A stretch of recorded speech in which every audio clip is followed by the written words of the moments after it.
Bonjour, nous poursuivons notre cours sur Hernani de Victor Hugo. Nous abordons aujourd'hui la quatrième partie de cette étude consacrée au contexte de la bataille d'Hernani.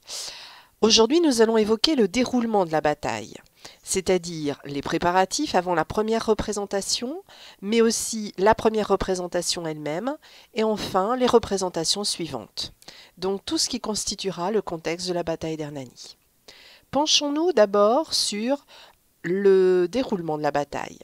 Il faut savoir que ce n'est pas un événement spontané, cette bataille. Elle a eu lieu 5 mois avant la Révolution de juillet 1830, et cette bataille en fait s'étale sur plusieurs mois, puisque les représentations vont s'étaler du 25 février 1830 à la fin du mois de juin 1830, pour cette année-là en tout cas.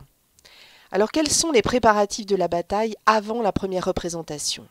D'abord, on peut dire qu'il y a eu une cabale qui a précédé cette première représentation. En effet, le 24 décembre 1829, il y a ce qu'on pourrait appeler une charge satirique nommée Hernani contre Victor Hugo sur la scène du vaudeville. Ça veut dire que déjà, il y a des sortes de pièces d'intervention scénique qui formulent des arguments contre Hernani de Victor Hugo. Le 3 janvier 1830, Le Figaro, donc le journal, déclare que des ennemis du romantisme ont fait circuler des vers pour livrer à l'avance au public les endroits où siffler. A priori, déjà, des vers d'Hernani circulent et finalement, on est en train d'orienter le public pour lui dire d'aller siffler ces vers-là. Alors évidemment, Victor Hugo va se plaindre de cette cabale le 5 janvier 1830 auprès du ministre de l'Intérieur. Il considère que cette cabale a été commanditée par la censure. Briffaut, qui est un des responsables de la censure, va vouloir se défendre. Il reconnaît le 6 mars 1830 qu'il a tout au plus cité de vive voix quelques vers qu'il connaît, puisqu'il est amené à se positionner par rapport à la censure de la pièce. Donc il reconnaît avoir cité quelques vers de haute voix dans une lettre, à haute voix, pardon, dans une lettre au journal Le Moniteur. Mais il ne reconnaît absolument pas avoir été à l'origine de ces réactions épidermiques. Alors cette cabale, évidemment, elle fait peur à Hugo.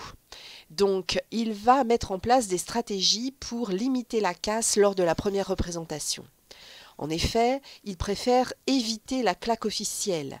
Vous savez que normalement, à ce moment-là, lors des pièces de théâtre, pour obtenir un succès, en général, on payait des gens pour qu'ils soulèvent le public, pour qu'ils l'amènent à applaudir une pièce de théâtre.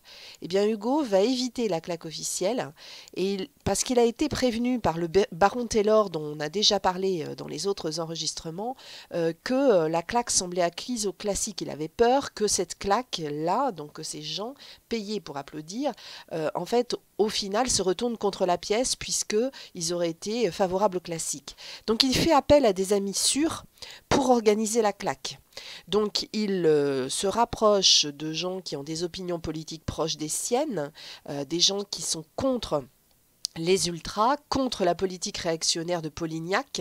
Polignac, je vous le rappelle, qui a été nommé en août 1829 par Charles X. Et donc il demande à ces gens-là, qui ont les mêmes opinions politiques que lui, d'organiser la claque.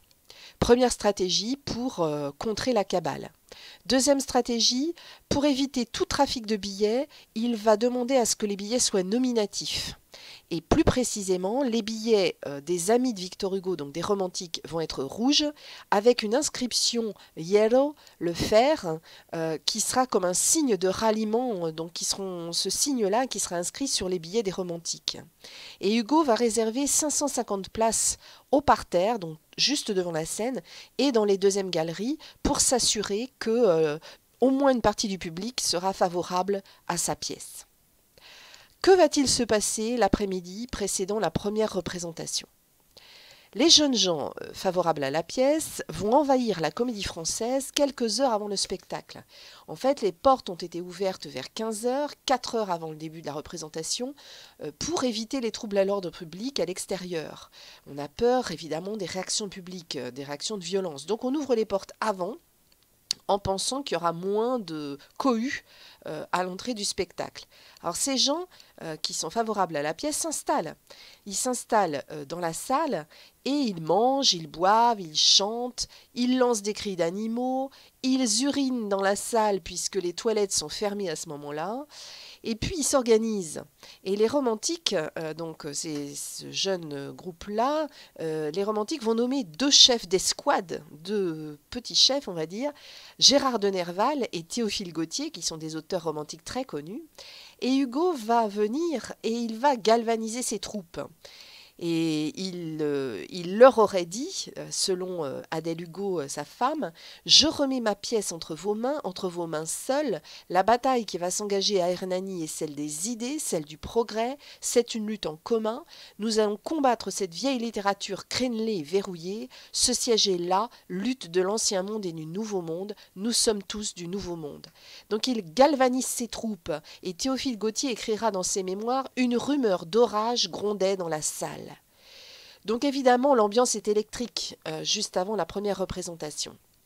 Alors cette première représentation, comment va-t-elle se dérouler? Qu'est-ce qui va se passer? D'abord, tout un tas de points positifs. En fait, contrairement à ce qu'on pouvait imaginer, cette représentation est un triomphe. Victor Pavie, qui est témoin de la représentation, écrit dans une lettre « Le son du corps fut un avrement universel pour les quatre points de la salle », souvenez-vous ce son du corps qui intervient à la fin, « et quand Donia Sol fut retombé sur le corps d'Hernani, son fiancé, que la toile fut tombée pour toujours avec eux, un seul cri d'enthousiasme effréné partit de l'enceinte, tout le monde se leva et personne ne sortit. » Donc un vrai triomphe, contrairement à ce qu'on pouvait imaginer pour cette première représentation. En fait, on peut dire que la claque a bien suivi, elle a été efficace, l'organisation de Victor Hugo a porté ses fruits, le public est venu avec de bonnes intentions, il a suivi la pièce, il ne veut pas rater la chute ou l'échec annoncé en fait, et puis surtout la position stratégique des romantiques dans la salle a été efficace. Du côté des comédiens, ils ont été pleins d'allant, même si leur interprétation a été inégale d'après ce qu'on sait. Le succès de la pièce en fait surprend les acteurs eux-mêmes. Le Joanny qui joue le rôle d'Henri Gomez va écrire dans son journal « Cette pièce a complètement réussi malgré une opposition bien organisée ». Donc ils sont surpris eux-mêmes du succès. Michelot, l'autre comédien qui joue Don Carlos, pourtant a été assez peu brillant, en particulier dans le monologue de Don Carlos. Alors Mademoiselle Mars, elle va mettre tout le monde d'accord au moment du dénouement, elle joue très bien, même si elle joue, je vous le rappelle, un personnage qui a en fait environ 17 ans alors qu'elle en a 50. Mais ça marche, les comédiens ont obtenu du succès eux aussi. Et puis, la dernière marque du succès, qui n'est pas la moindre, c'est que l'éditeur propose tout de suite, pendant la pièce, à Hugo de l'éditer et il lui propose 6 000 francs qu'il va lui verser sur le champ. Donc on peut dire que cette représentation est un triomphe sur le moment. Le problème, ça va être le lendemain.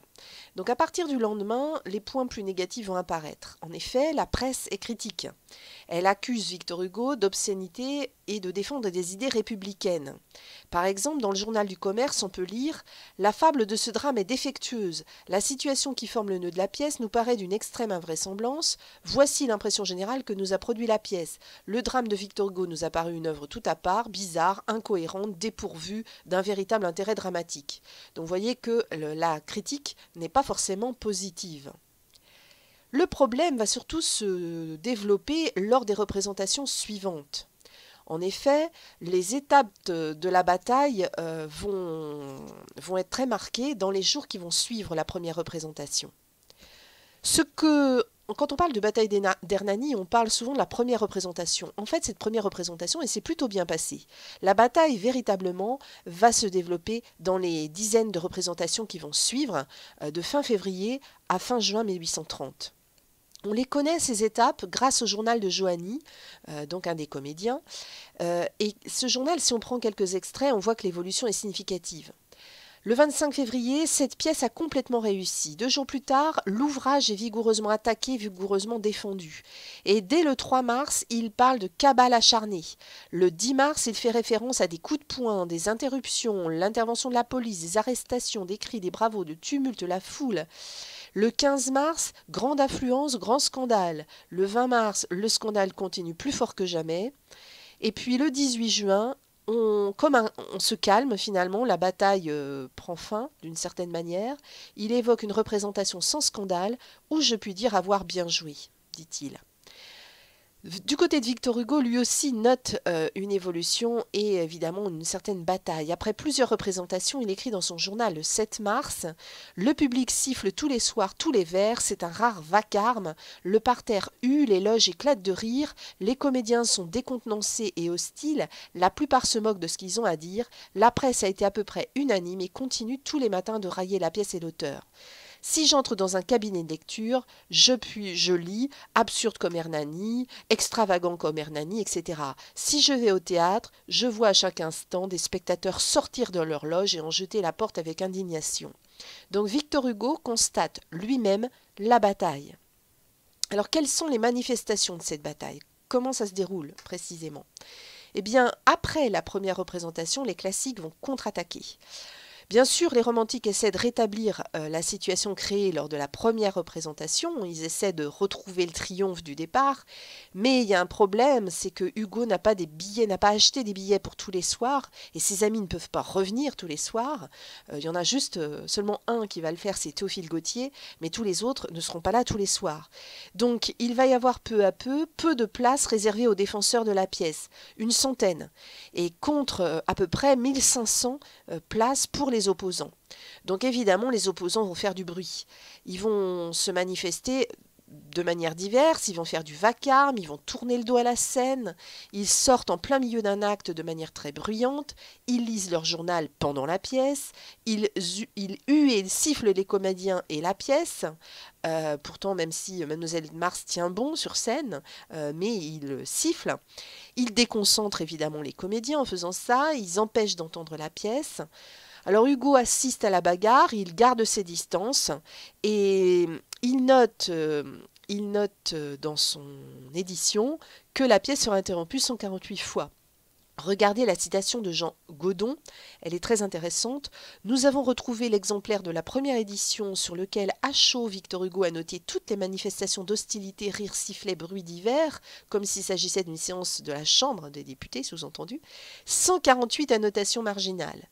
Pas de doute, les acteurs ce soir-là ont dû passer une bien mauvaise soirée. La répartition des 148 interruptions, une fois en moyenne tous les 12 vers pour une pièce qui a été amputée par ailleurs de 12% de son texte, est conforme à ce qui nous a été rapporté par les témoins des toutes premières représentations.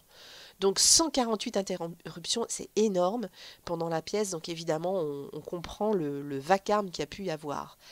Alors l'attitude des défenseurs, elle est toute simple finalement. Ce sont des jeunes qui vont insulter les siffleurs, mais qui sont finalement beaucoup moins organisés qu'eux dans les représentations qui suivront. La fin de la bataille, comment va-t-elle avoir lieu? D'abord, il y a des signes que la bataille s'essouffle. Après la 45e représentation, Mademoiselle Mars demande un congé, probablement parce que le gros de la bataille est terminé, donc elle peut se mettre en retrait. Et puis, il va y avoir une représentation importante qui va être faite pour les élèves du collège Bourbon et du collège Charlemagne à Paris. Et cette représentation va se passer tout à fait correctement. Ça va être une sorte de tournant à la fin de la bataille. Et en juin 1830, Joanny va écrire « Le public semble en avoir assez, et moi aussi ». Donc la bataille s'essouffle. Quel sera le bilan financier?